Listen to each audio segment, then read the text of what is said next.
Hello friends, welcome to Biology for Engineers. In this Unit 1, Introduction to Biology, here we are going to see cell as basic unit of life, cell theory, cell shapes, cell structure and cell cycle. Unit 1, Introduction to Biology covers the following concepts: cell as basic unit of life, cell theory, cell shapes, cell structure, cell cycle, chromosomes, prokaryotic and eukaryotic cell, plant cell, animal cell, plant tissues and animal tissues, and then brief introduction to 5 kingdoms of classification. In this session, we will discuss about cell as basic unit of life, cell theory, cell shapes, cell structure and cell cycle. Cell, the basic unit of life. All organisms, plants, animals and human beings are composed of cells.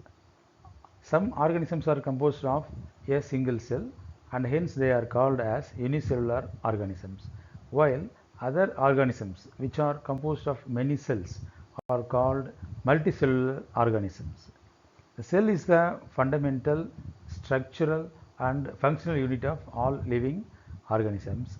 Only cells make all organisms live, and hence the cell is called as the basic unit of life. Next, we will discuss about a cell theory. In 1838, Matthias Schleiden, a German botanist, examined a large number of plants and observed that all plants are composed of different kinds of cells, which form the tissues of the plant.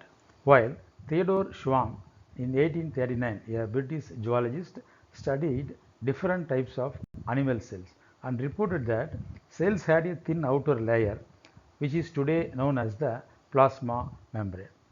Schleiden and Schwann together then formulated the cell theory. The cell theory put forward by Schleiden and Schwann is not complete in some respect. At that time in 1855, Rudolf Virchow first explained that cells divide and new cells are formed from the pre-existing cells. He modified the hypothesis of Schleiden and Schwann and put forward a new cell theory. The cell theory as understood today is all living organisms are composed of cells and they are the product of cells. The second one, all cells arise from pre-existing cells. So this is cell theory. Next, cell shapes. Cells have different shapes. Let us see one by one. Red blood cells are round and biconcave. White blood cells are amoeboid in shape. Columnar epithelial cells are long and narrow. Nerve cells are branched and long. Tracheids present in plants are elongated. And mesophyll cells present in leaf are round and oval, while bacteria have many shapes. For example, rod, spiral and comma in shape. Some cells have special shapes.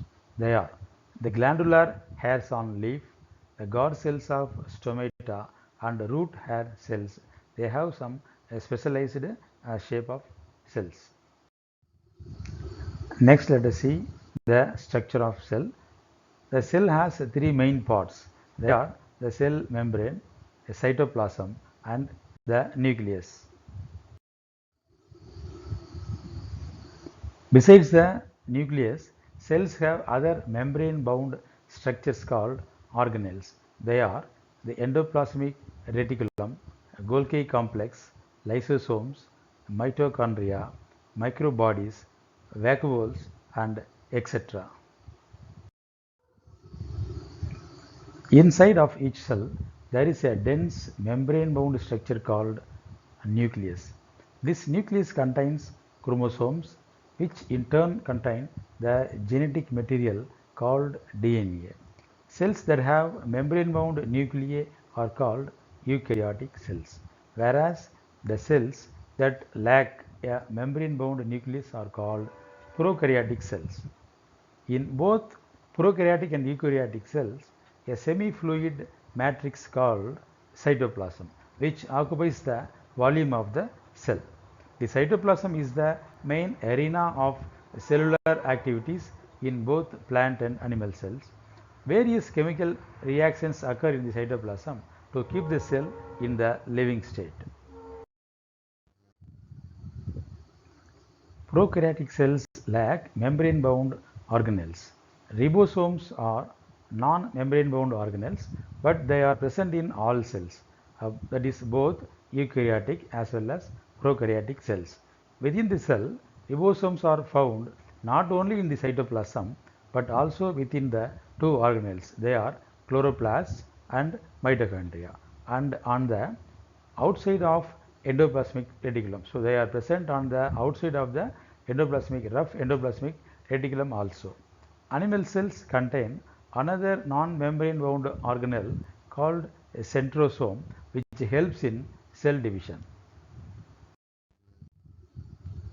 Next one is cell cycle. All cells reproduce by dividing into two cells. So, each parental cell giving rise to two daughter cells each time they divide. Cell division is the very important process in all living organisms. During the cell division of a cell, the DNA replication and cell growth also take place. All these processes, that is cell division, DNA replication and cell growth, have to take place in a coordinated way to ensure the correct division and formation of progeny cells containing intact genomes.